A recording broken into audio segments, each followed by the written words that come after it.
Assalamualaikum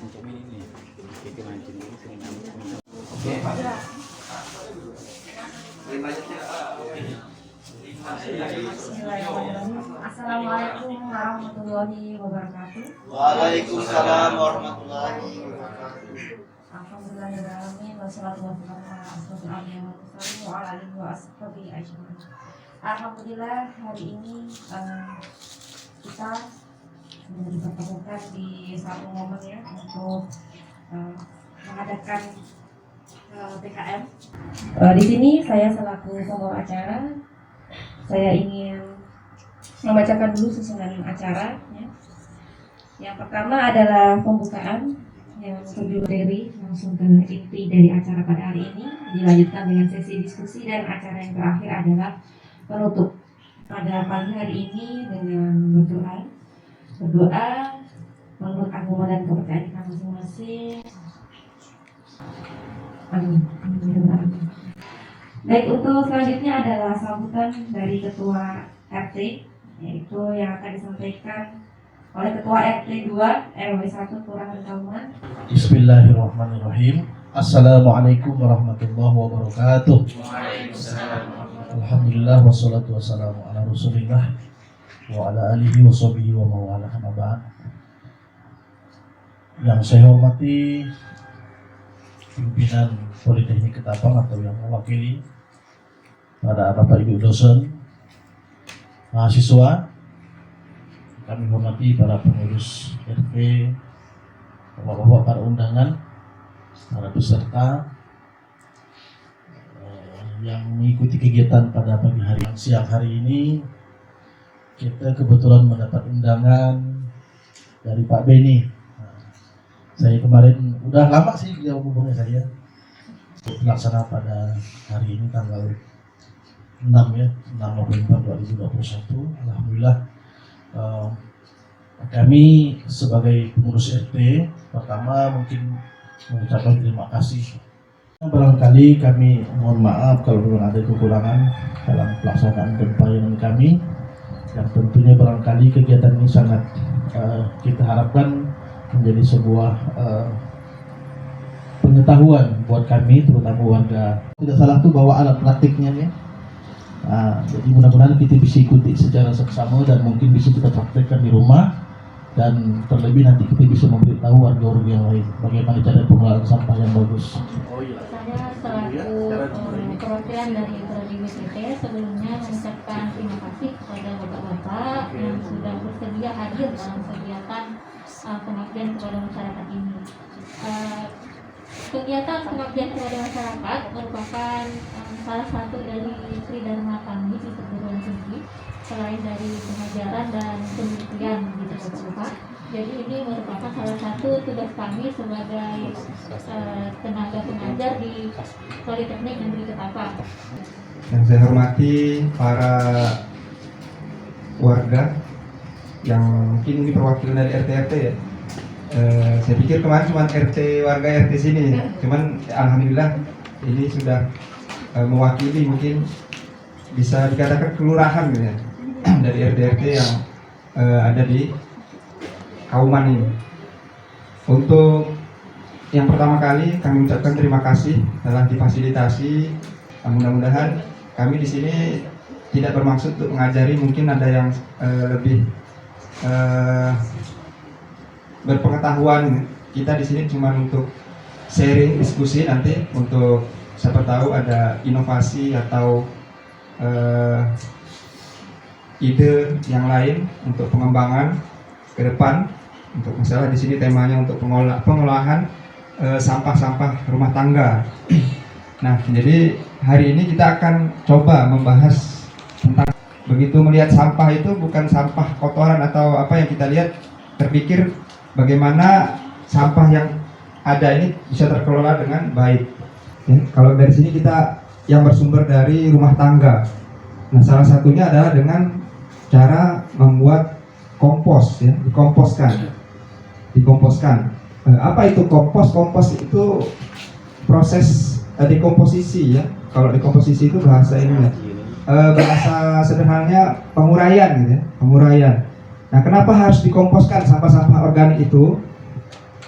Karena kalau kita untuk memanfaatkannya nanti sebagai pupuk, kalau tidak dikomposkan, itu masih belum bisa diserap oleh tanaman. Bentuknya masih, unsur haranya itu masih anorganik, masih organik. Jadi harus dilakukan proses pengomposan. Pengomposan ini perubahan dari bahan organik menjadi bahan anorganik. Nah, yang diserap oleh akar tanaman, pupuk itu adalah bahan anorganik, ya. Oke, ini yang pertama, bagian utamanya adalah drum kapasitas 200 liter lah ya, 200 liter. Yang kita buat sedemikian rupa, mungkin bapak-bapak udah sering lah membuat keran di drum ini. Nanti drum ini akan kita bagi 2 ruangan ya. Kasih batas untuk memisahkan antara bagian padat dengan cair. Nanti bapak-bapak lebih ahli lah bertukang ya. Jadi ini dimasukkan. Masuk dalam. Nah, oke. Seperti ini ya. Jadi seperti saringan. Bahan padatan yang di atas yang sudah kita komposkan itu akan menghasilkan cairan yang namanya istilahnya lindi. Lindi itu apa ya? Sari-sari air kan. Nah, sari-sari air itulah yang nanti akan menjadi pupuk organik cair yang akan kita gunakan untuk aplikasi ke tanaman. Nah, bagian padat yang di atas ini akan terdekomposisi, terurai, gitu kan? Akan terurai menjadi kompos padat.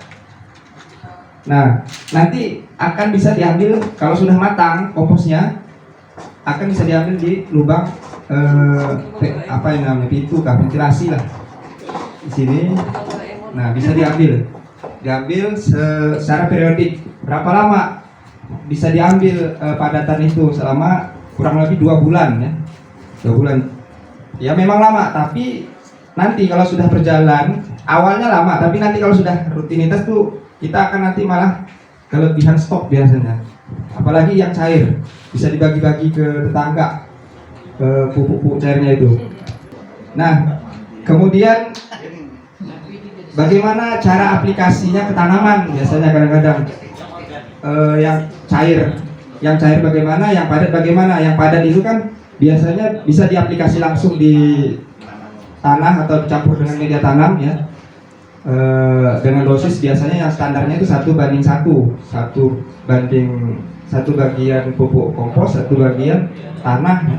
Ataupun bisa dicampur dengan yang pasir, tergantung dengan kondisi tanah.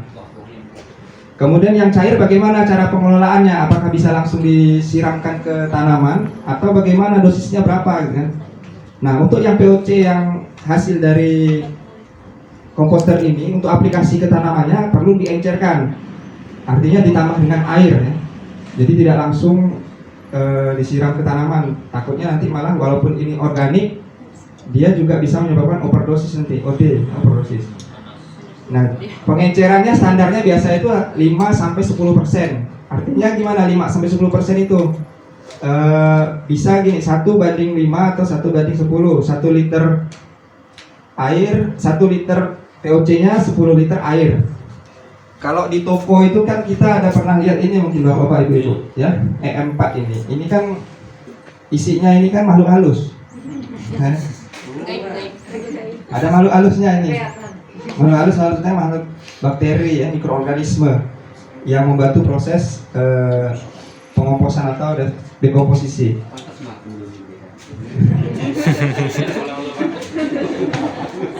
Jadi makhluk halus ini kita minta bantuan makhluk halus untuk menyuburkan tanaman. Nah, sebenarnya hasil dari air ini kualitasnya itu sama sebenarnya dengan ini. Jadi bapak tidak perlu beliin lagi, kak. Beli ini sekali aja untuk di awal gitu kan. Habis itu bapak simpan di rumah hasil dari ini sampai mungkin lebih dari 1 liter. Ini kan 1 liter. Bisa sampai berjeliger-jeliger nanti hasil dari pengomposan ini. Nah, yang tidak disarankan untuk dikomposkan ke sini supaya terus tidak bau gitu ya. Itu Ininya kan sampah-sampah kayak daging, kemudian minyak, itu tidak disarankan supaya tidak mengganggu proses pengomposannya. Jadi yang disyaratkan itu buah-buahan. Setiap lapisan itu disemprotkan ini dekomposer, larutan dekomposer. Ini E4 sudah dicampur dengan larutan gula ya, gula merah atau gula pasir. Kalau ini berapa ya, 1 liter ini. Nah ini 1 liter, pakai ini 2 tutup saja. Terus gulanya itu entah gula pasir 2 sendok. Kemudian diaduk rata. Nah, nanti ini kita semprotkan ke sampah-sampah yang sudah di ini. Setiap 10 cm semprot, 10 cm semprot. Jadi setiap lapisan semprot. Tapi kalau sampahnya cuma sedikit kan, setiap aplikasi sampah semprot. Nah nanti ini kalau kita sudah punya produksi ini, tidak perlu beli itu lagi. Tinggal kita semprot pakai cairan dari ini saja. Karena bakterinya sama. Ya. Bakterinya sudah sama. Kapan panen POC yang cairnya itu tiap 2 minggu sekali bisa dipanen. Yang airnya.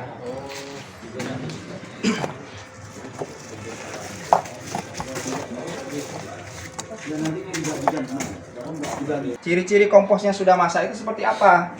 Perubahan warnanya menjadi hitam, ya, menjadi agak lebih hitam. Kemudian